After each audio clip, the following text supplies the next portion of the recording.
عليه ونعوذ بالله من شرور أنفسنا ومن سيئات أعمالنا من يهده الله فلا مضل له ومن يضلل فلا هادي له وأشهد أن لا إله إلا الله وأشهد أن محمدا عبده ورسوله أرسله بالحق بشيرا ونذيرا وداعيا إلى الله بإذنه وسراجا منيرا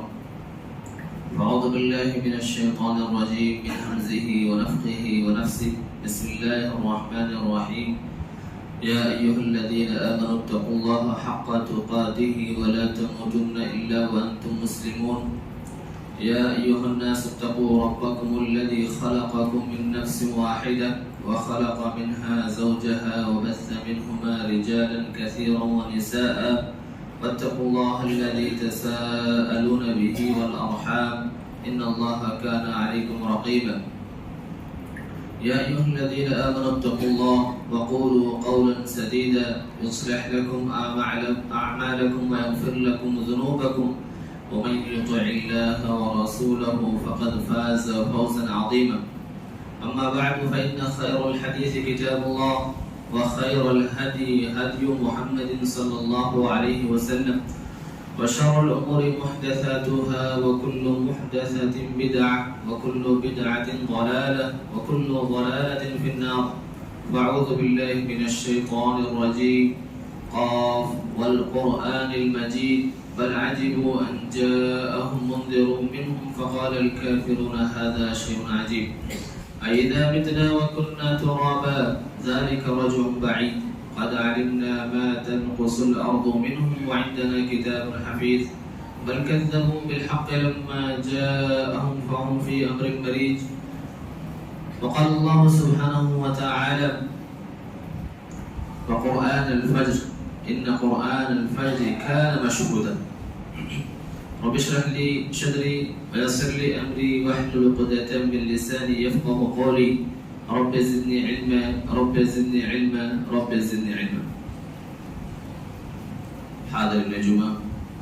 ہر قسم کی تعریف و توصیف بزرگی اور بڑائی خالق کائنات مالک ارض و سما کے لیے جو اس کائنات کا تنہا خالق ہے، اس کائنات میں بسنے والے تمام مخلوقات میں انسانوں کو اشرف المخلوقات بنایا ہے. انسانوں کی رہنمائی کی خاطر گاہے بگاہے انبیاء کرام علیہم السلام کا سلسلہ جاری فرمایا. درود و سلام کا نزول ہو انبیاء کرام علیہم السلام پر، خصوصاً ہمارے آخری نبی جناب محمد رسول اللہ صلی اللہ علیہ وسلم پر، جن کی بدولت ہم تک صحیح دین اور صحیح اسلام پہنچا. حاضرین جمعہ، آج کے خطبہ جمعہ میں نماز فجر کے فضائل سے متعلق بعض گفتگو کی جائے گی، بعض باتیں رکھی جائیں گی. اللہ رب العالمین ہم تمام ہی کو تمام نمازوں کا عموماً اور خصوصاً نماز فجر کی پابندی کی توفیق عطا فرمائے، آمین. ہر مسلمان جانتا ہے کہ اسلام میں نماز کا بڑا مقام ہے. اللہ رب العالمین کی نزدیک اسلام نماز بڑی محبوب عبادت ہے. اس عبادت کی اہمیت، اس عبادت کی فضیلت سے متعلق ہم بہت سی باتیں جانتے رہتے ہیں، سنتے رہتے ہیں. بطور یاد دہانی اور انہی باتوں کی یاد دہانی کے طور پر کچھ باتیں اور میں یہاں کہنا چاہتا ہوں. اس عبادت کی اہمیت کا،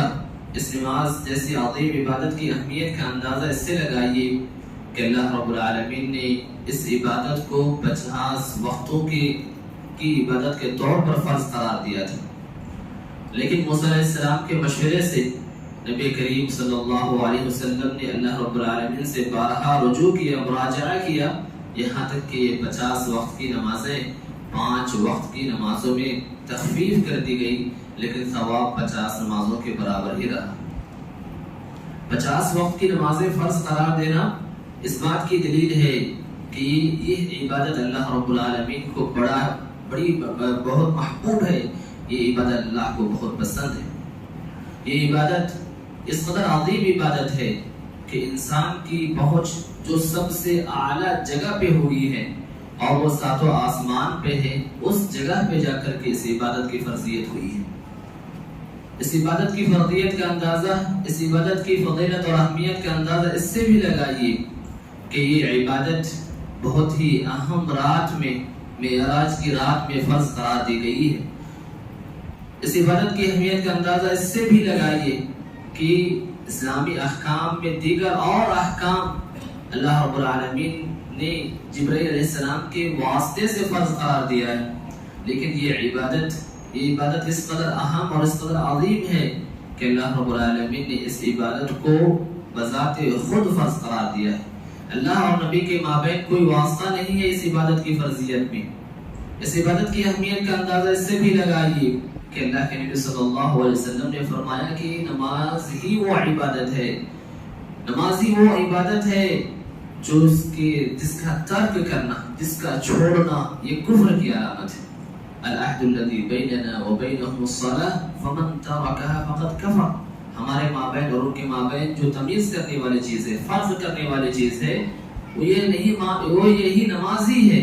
اگر کوئی آدمی اس عبادت کو ترک کر دیتا ہو تو گویا کہ اس نے کفر کیا۔ صحابہ کرام رضوان اللہ علیہم اجمعین کسی عبادت کے ترک کرنے کو کفر نہیں سمجھتے تھے سوائے اس عبادت کے۔ عبداللہ ابن شقیق رحمۃ اللہ علیہ کہتے ہیں كان اصحاب رسول الله صلی اللہ علیہ وسلم لا يرون شيئا من الاعمال تركه كفر غیر الصلاة، نماز کے علاوہ صحابہ کرام رضوان اللہ علیہم اجمعین کسی اور عمل کے ترک کرنے کو کفر نہیں سمجھتے تھے۔ اس عبادت کی اہمیت کا اندازہ اس سے بھی لگائیے کہ انسان سفر میں ہو، حضر میں ہو، صحت مند ہو، بیمار ہو، کوئی بھی حالت ہو، کسی بھی حال میں یہ عبادت انسان سے ساقط نہیں ہے۔ ہر حال میں اس کو اس عبادت کے انجام دہی اس پر واجب ہے، ضروری ہے۔ اگر کھڑا ہو کے نماز پڑھ سکتا ہے تو بہت اچھی بات ہے، کھڑے ہو کے نماز نہیں پڑھ سکتا ہے تو شریعت یہ کہتی ہے وہ بیٹھ کے نماز پڑھے، بیٹھ کے نہیں پڑھ سکتا ہے تو کہا کہ لیٹ کر کے نماز پڑھے۔ اور اہل علم نے یہاں تک ذکر کیا کہ اگر کسی کی حالت ایسی ہو جائے کہ وہ لیٹ کر کے بھی نماز نہ پڑھ پائے تو وہ گویا کہ اشارے سے نماز پڑھے۔ اس عبادت کی اہمیت کا اس سے بھی اندازہ لگائیے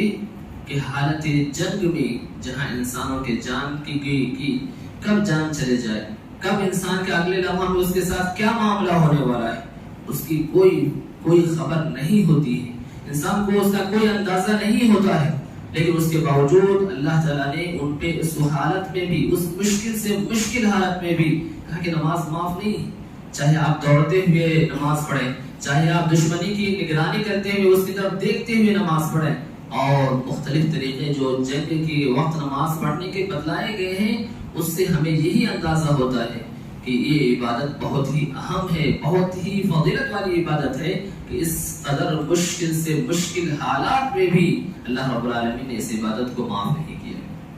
یہ عبادت کس قدر اہم ہے کہ جب بندہ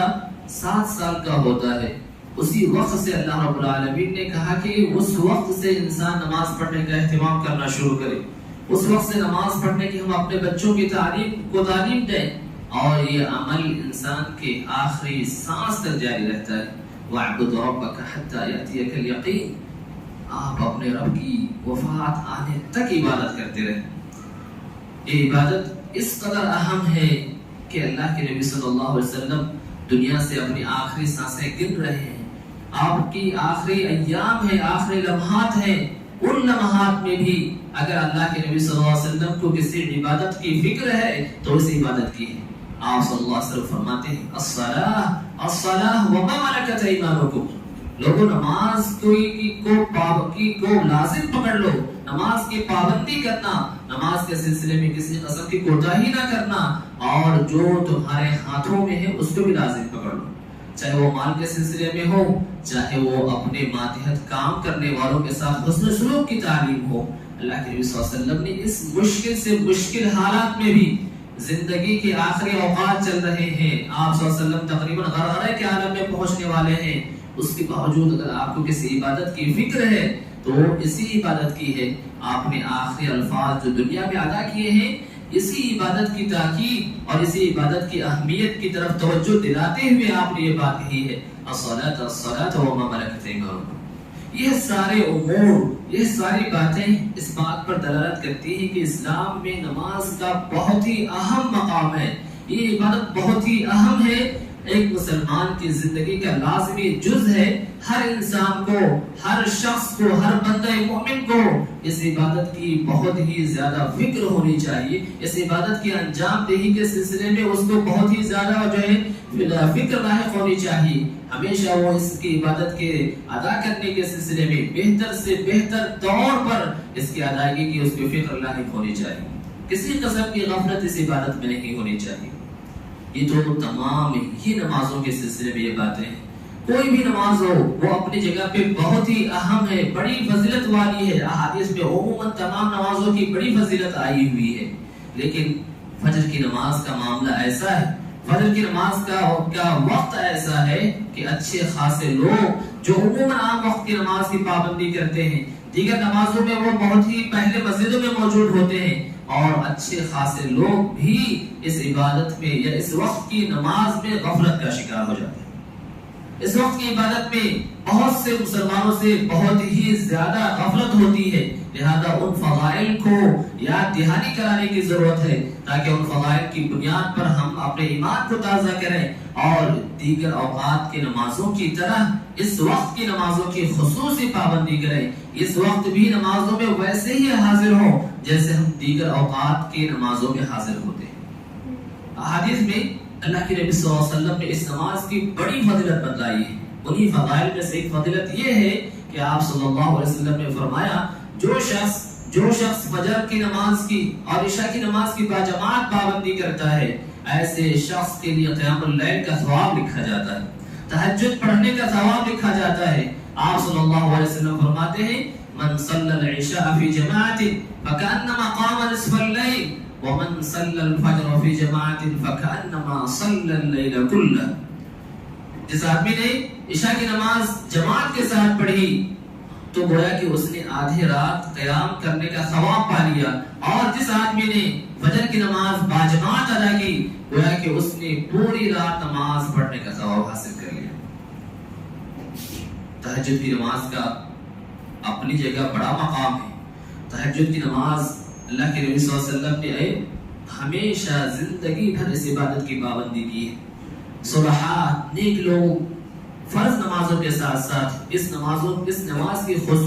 کا خصوصی اہتمام کرتے ہیں، لیکن اس کے باوجود تہجد کی نماز نفل نماز ہی کی قبیل سے ہے، اور شریعت کا ایک قاعدہ کلیہ ہم سب کو اچھے سے یاد ہونا چاہیے، وہ یہی ہے کہ فرض نماز کے مقابلے میں کسی بھی نفل نماز کی کوئی یعنی وہ مقام نہیں ہوگا، وہ جو ہے فضیلت حاصل نہیں ہوگی جو فضیلت کسی فرض نماز کی ہے۔ اس اہمیت کو آپ اس واقعے سے سمجھیے کہ عمر رضی اللہ تعالیٰ عنہ ایک مرتبہ فجر کی نماز میں گویا کہ وہ حاضری لے رہے تھے، دیکھ رہے تھے کہ کون موجود ہے کون موجود نہیں ہے۔ آپ رضی اللہ تعالیٰ عنہ نے سلیمان نامی ایک تابعی کو مسجد میں غائب پایا، یعنی وہ اس دن اس نماز میں موجود نہیں تھے۔ آپ رضی اللہ تعالیٰ عنہ اپنے کسی کام سے بازار جاتے ہیں تو بازار اور مسجد کے مابین ہی ان کا گھر پڑتا ہے۔ عمر رضی اللہ تعالیٰ عنہ ان کی خیریت دریافت کرنے، ان کو اس معاملے میں تنبیہ کرنے کے خاطر ان کے گھر پہنچتے ہیں۔ ان کی والدہ سے ملاقات ہوتی ہے، سلیمان کے بارے میں پوچھتے ہیں کہ وہ کیا ہے، کیا معاملہ ہے ان کا، کیا حالت ہے ان کی، کیوں وہ فجر کی نماز میں غیر حاضر رہے ہیں، فجر کی نماز میں آئے نہیں۔ ان کی والدہ جواب دیتی ہے کہ وہ رات میں قیام اللیل کا اہتمام کر رہے تھے، وہ تہجد پڑھ رہے تھے، تہجد پڑھنے کی وجہ سے ان کی آنکھیں لگ جاتی ہیں اور وہ باجماعت فجر کی نماز میں حاضر نہیں ہو پاتے۔ عمر رضی اللہ تعالیٰ عنہ کہتے ہیں کہ ایک آدمی نفل نمازوں کا اہتمام کرتا ہو، اس سے کہیں زیادہ افضل ہے، اس سے کہیں زیادہ بہتر ہے کہ میں فجر کی نماز میں باجماعت حاضر رہوں کہ میں نفل نماز رات بھر قیام کرتا رہوں۔ رات بھر اگر میں تہجد کی نماز پڑھتا رہا ہوں تو مجھے جو ثواب ملے گا اس سے کہیں بہتر یہ ہے کہ میں باجماعت فجر کی نماز کا اہتمام کروں۔ اسی لیے اللہ کے نبی صلی اللہ علیہ وسلم کی ایک مشہور حدیث ہے جس کا مفہوم یہ ہے کہ اللہ تعالیٰ کی قربت حاصل کرنے کی خاطر انسان جو بھی راستہ اختیار کرتا ہے، جو بھی راہ اپناتا ہے، ان تمام طریقوں اور راستوں میں اللہ کا فرض کردہ، اللہ کا واجب کردہ طریقہ ہی اللہ کو بہت زیادہ محبوب ہے۔ تو نفل نمازوں کی اپنی جگہ اہمیت ہے، لیکن اگر نفل نمازیں ہماری فرض کی ادائیگی میں کوتاہی کا سبب بنے تو ایسی صورت میں نفل نمازوں کو ترک کر کے فرض کے ادائیگی کی فکر ہونی چاہیے۔ اسی طریقے سے جو فضائل اللہ کے نبی صلی اللہ علیہ وسلم نے فجر کی نماز کے بتلائے ہیں وہ یہ ہے کہ اگر ہم فجر کی نماز کی پابندی کرتے ہیں، قیامت کے دن جہاں ہمیں روشنی کی ضرورت ہوگی، جہاں تاریکیوں میں ہمیں روشنی کی ضرورت ہوگی، ایسے جگہوں میں یہ نمازیں ہمارے لیے روشنی کا سبب بنے گی۔ اللہ کے نبی صلی اللہ علیہ وسلم فرماتے ہیں بشر المشائین فی الظلم الى المساجد بالنور التام یوم القیامہ۔ آپ اللہ کے نبی صلی اللہ علیہ وسلم سے کہتے ہیں کہ آپ خوشخبری سنا دو ان لوگوں کو جو تاریکیوں میں مسجدوں کی طرف جو ہے چل کر کے جاتے ہیں نماز پڑھنے کی خاطر، نماز ادا کرنے کی خاطر، کہ انہیں قیامت کے دن مکمل روشنی حاصل ہوگی۔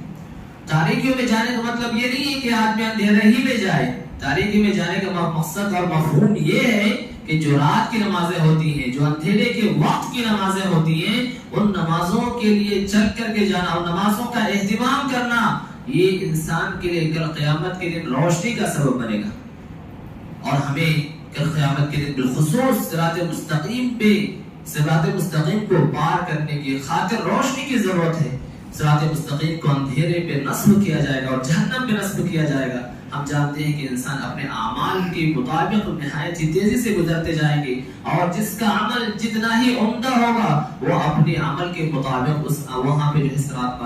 پار کرتا چلا جائے گا۔ یہاں روشنی کی ضرورت ہوگی۔ ظاہر بات ہے کہ اس قسم کی جگہوں پہ روشنی چاہیے تو ہمیں ان نمازوں کا خصوصی اہتمام کرنا چاہیے۔ فجر کی نماز کے فضائل میں سے یہ بھی ہے کہ یہ دنیا اور دنیا میں موجود تمام چیزوں سے بہتر ہے۔ آپ صلی اللہ علیہ وسلم نے فجر کی 2 رکعت سنتوں کی جو فضیلت بتلائی ہے وہ نفل نماز ہے۔ اگر نفل نماز کی اگر وہ فضیلت ہو سکتی ہے تو اس سے کہیں زیادہ فضیلت فرض نماز کی ہونی چاہیے۔ آپ صلی اللہ علیہ وسلم نے فجر کی 2 رکعت سنتوں کے سلسلے میں کیا فرمایا؟ رکعتا الفجر خیر من الدنیا وما فیہا۔ فجر کی 2 رکعت سنتیں دنیا اور دنیا میں موجود تمام چیزوں سے افضل ہے، تمام چیزوں سے بہتر ہے۔ اگر یہ 2 رکعت نفل نماز کی فضیلت ہے تو ہم نے ابھی سنا کہ فرض کی فضیلت اس سے کہیں زیادہ ہوتی ہے، اس سے کہیں زیادہ وہ نمازیں فرض نمازیں اہم ہوتی ہے۔ اگر 2 رکعت نفل نمازوں کی یہ فضیلت ہے تو ہم اندازہ لگائیں کہ فرض کی فضیلت کا کیا عالم ہوگا۔ فرض نماز اس طریقے سے فجر کی یہ نماز، اس نماز کی پابندی جنت میں جانے کا کہ جو اسباب ہیں ان اسباب میں سے ایک ہے دیگر نمازوں کی پابندی کے ساتھ۔ اللہ کے نبی صلی اللہ علیہ وسلم فرماتے ہیں کہ جو شخص 2 ٹھنڈے وقت کی نمازوں کی پابندی کرتا ہے یا 2 ٹھنڈے وقت کی نمازیں پڑھتا ہے وہ گویا کہ جنت میں داخل ہوگا۔ اسی طریقے سے ایک حدیث میں آپ صلی اللہ علیہ وسلم نے فرمایا کہ جو آدمی سورج کے طلوع ہونے سے پہلے اور سورج کے ڈوبنے کے بعد کے نمازوں کی پابندی کرتا ہے ایسا شخص کبھی جہنم میں داخل نہیں ہو سکتا ہے،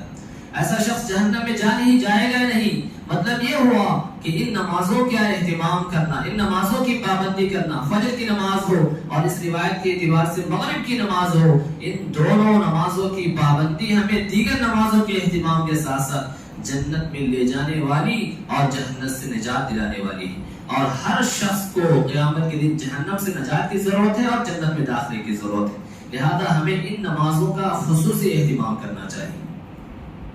فجر کی نماز کی پابندی اور اس کے بعد اپنی جگہ پہ بیٹھے رہنا، تسبیح و تحمید کا اہتمام کرنا، ذکر و اذکار کا اہتمام کرنا یہاں تک کہ سورج طلوع ہو جائے۔ وقت کے ختم ہونے کے بعد، ممنوع وقت کے ختم ہونے کے بعد اگر ہم 2 رکعت نماز پڑھتے ہیں تو ایسی صورت میں اللہ کے نبی صلی اللہ علیہ وسلم نے فرمایا کہ ہمیں ایک مقبول حج، یعنی کہ وہ حج جو قبول کیا جاتا ہو اور عمرے کا مکمل ثواب دیا جائے گا۔ انسان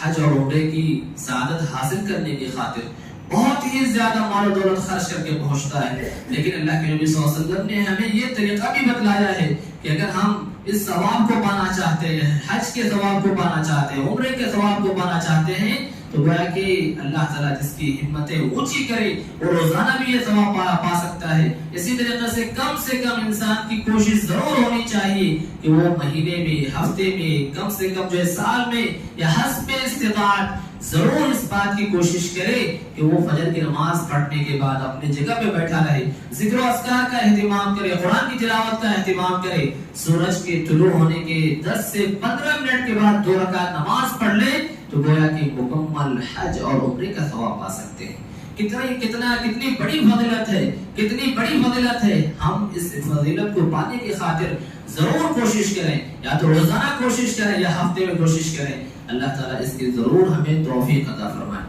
اسی طریقے سے فجر کی نمازیں، فجر کی نماز پڑھنے والا اللہ رب العالمین کے ذمے میں چلا جاتا ہے، اللہ رب العالمین کی خصوصی نگرانی ہوتی ہے اس پہ۔ فجر کی نماز کی پابندی کرنے والے شخص سے چھیڑ چھاڑ کرنے والے کے لیے خیر نہیں ہے۔ اللہ کے نبی صلی اللہ علیہ وسلم نے فرمایا کہ جو فجر کی نماز پڑھتا ہو ایسا انسان اللہ کے ذمے میں ہے۔ کوئی آدمی اس کو اگر ناحق تکلیف پہنچاتا ہے تو اللہ رب العالمین اس سے اپنے ذمے کا سوال کرے گا، اور اللہ تعالیٰ جس سے اپنے ذمے کا سوال کر لے اسے کل قیامت کے دن پکڑ لے گا اور اسے منہ کے بل جہنم میں جو ہے ڈال دے گا۔ تو گویا کہ یہ ایک عظیم فضیلت ہے جو فجر کی نماز کی پابندی کرنے والے شخص کے لیے حاصل ہوتی ہے۔ فجر کی نماز کی یہ پابندی نفاق سے برات کی علامت ہے۔ اللہ کے نبی صلی اللہ علیہ وسلم مسجد میں نماز فجر سے فارغ ہوئے اور پوچھا اشاہد الفلان، کیا فلاں آدمی مسجد میں حاضر ہے؟ فلاں آدمی مسجد میں حاضر ہے، فلاں آدمی مسجد میں حاضر ہے۔ 3 لوگوں کا نام لے کر کے اللہ کے نبی صلی اللہ علیہ وسلم نے سوال کیا۔ صحابہ کرام نے تینوں کے حق میں کہا کہ تینوں موجود نہیں۔ تب آپ نے فرمایا کہ یہ نمازیں، عشاء کی نماز اور فجر کی نماز کے بارے میں فرمایا کہ یہ نمازیں منافقین کے حق میں بڑی ہی مشکل نمازیں ہیں۔ اگر وہ جان لیں کہ ان دونوں نمازوں میں کیا فضیلت ہے، ان دونوں نمازوں کا کیا مقام ہے، تو ایسی صورت میں وہ رینگتے ہوئے مسجدوں کو تشریف لائیں گے۔ ایک حدیث میں جو صحیحین میں ہے، آپ صلی اللہ علیہ وسلم نے اس واقعے کے بیان کرنے کے بعد فرمایا کہ میرا تو ارادہ یہ ہو گیا ہے کہ میں کسی کو نماز پڑھانے کا حکم دوں اور میں کچھ ساتھیوں کے ساتھ جن کے پاس لکڑیوں کا گٹھڑا ہو لے کر کے ان لوگوں کے گھروں کو چلے جاؤں جو ایسے نمازوں کو حاضر نہیں ہوتے ہیں اور ان کے سمیت ان کے گھروں کو جلا دوں۔ نماز سے پیچھے رکھنے کے سلسلے میں آپ صلی اللہ علیہ وسلم نے کتنی سخت بات ان لوگوں کے حق میں فرمائی ہے کہ جہاں یہ نفاق کی علامت ہے وہیں پہ کہا کہ ایسے لوگوں کے گھروں کو جلا دینے کا میرا ارادہ ہے، لیکن آپ صلی اللہ علیہ وسلم نے ایسا نہیں کیا۔ یہ نمازیں ہمیں فرشتوں کی دعاؤں کا مستحق قرار دیتا ہے۔ مسند احمد کی روایت میں ہے، آپ صلی اللہ علیہ وسلم فرماتے ہیں کہ جو شخص فجر کی نماز پڑھتا ہے اور اپنی جگہ پہ بیٹھا رہتا ہے، فرشتے ان کے حق میں دعائیں کرتے رہتے ہیں، اللہم اغفر لہو، اللہم ارحمہ، اے اللہ ان کو معاف کر دیں، اے اللہ ان پہ رحم کریں۔ ظاہر بات ہے کہ فرشتے اللہ کے نہایت ہی مقرب بندے ہیں۔ اللہ کا مقرب بندہ اگر اللہ کے حق کے پاس اس بندے کے حق میں سفارش کرے تو ضرور اللہ رب العالمین اپنے اس مقرب بندے کی سفارش کو قبول کریں گے۔ فجر کی نماز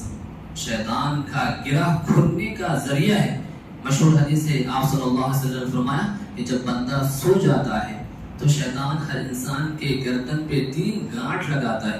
انسان سونے کے بعد اگر سونے کے بعد جاگنے کی دعا پڑھتا ہے 1 گانٹھ کھل جاتا ہے، وضو کرتا ہے 2 گانٹھ کھل جاتا ہے، نماز پڑھ لیتا ہے تو 3 گانٹھ کھل جاتے ہیں۔ اس کا فائدہ یہ ہوتا ہے کہ دن بھر وہ نشیط ہوتا ہے، ایکٹیو ہوتا ہے، چست ہوتا ہے، وہ گویا کہ بہت ہی اپنے اندر خوشی محسوس کرتا ہے۔ لیکن اگر اس قسم کی باتیں نہیں ہوتی ہیں، جاگ نہیں پاتا ہے، دعا کا اہتمام نہیں کرتا ہے، نماز کو جماعت کے ساتھ ادا نہیں کرتا ہے، اس کے برعکس معاملہ یہ ہوتا ہے کہ ایسا شخص دن بھر سست اور کاہل اور خبیث النفس رہتا ہے۔ اگر یہ نمازیں، فجر کی نماز اللہ تعالیٰ کے پاس ہمارے حق میں تعریف کرانے اور ہمارے حق میں گواہی دلانے کا سبب ہے۔ فجر کی نماز میں اور عصر کی نماز میں فرشتوں کی تبدیلی ہوتی ہے اور اللہ تعالیٰ اپنے فرشتوں سے سوال کرتے ہیں تم نے میرے بندے کو کس حال میں چھوڑا ہے؟ فرشتے کہتے ہیں کہ جب ہم ان کے پاس پہنچے تب بھی وہ نماز پڑھ رہے تھے، جب ہم ان کے پاس سے لوٹ کر کے آئے تب بھی وہ نماز پڑھ رہے تھے۔ یہ نمازیں، فجر کی یہ نماز اللہ رب العالمین کی دیدار کے اسباب میں سے ہے۔ آپ صلی اللہ علیہ وسلم نے فرمایا کہ تم اپنے رب کا ایسے ہی دیدار کرو گے جیسے کہ 14ویں کے چاند کو دیکھنے میں کسی قسم کی تکلیف محسوس نہیں ہوتی ہے۔ اگر تم چاہتے ہو یہ اللہ کا دیدار حاصل ہو جائے تو تمہیں سورج کے طلوع ہونے سے پہلے اور ڈوبنے کے بعد کی نمازوں کی پابندی کرنی چاہیے۔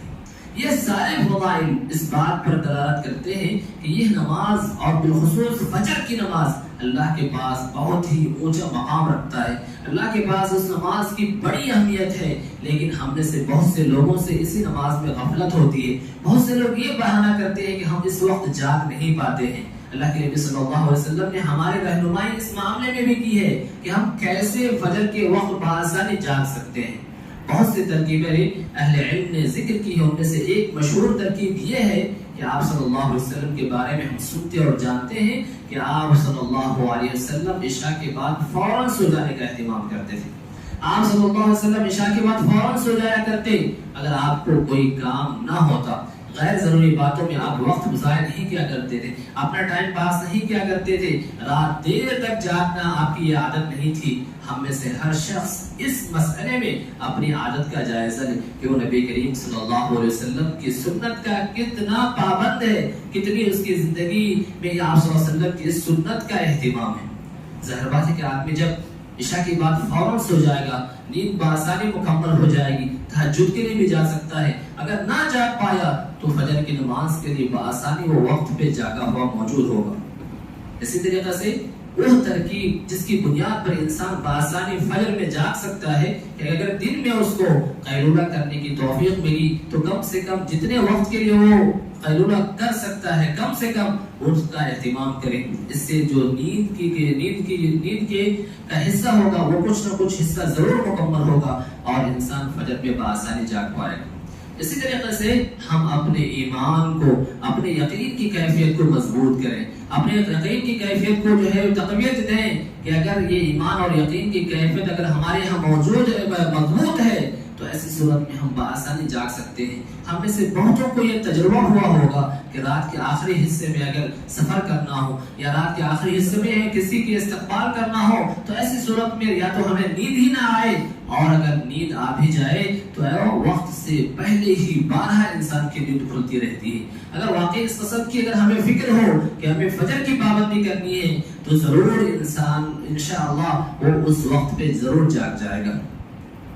فجر کے لیے جو ترکیبیں کر سکتے ہیں ان میں سے الارم لگانا بھی ہے۔ آج ہر شخص کے ہاتھ میں موبائل ہے، آدمی وہ الارم لگائے لیکن اپنے پاس نہ رکھے، اپنے سے دور رکھ دے تاکہ اس کو جاگنے میں آسانی ہو۔ اسی طریقے سے وہ ترکیب جس کی بنیاد پر انسان بآسانی فجر میں حاضر ہو سکتا ہے وہ یہ ہے کہ دوسروں کی مدد لے، دوسروں کی مدد دے، بالخصوص وہ لوگ جو پابندی کے ساتھ فجر کی نماز میں موجود ہوتے ہیں۔ ان سے درخواست کرے کہ وہ ان کو فون کر دیا کریں یا ان کے گھر کا بیل بجا دیا کریں تاکہ وہ جاگ جائیں اور بآسانی فجر کی نماز میں حاضر ہو سکیں۔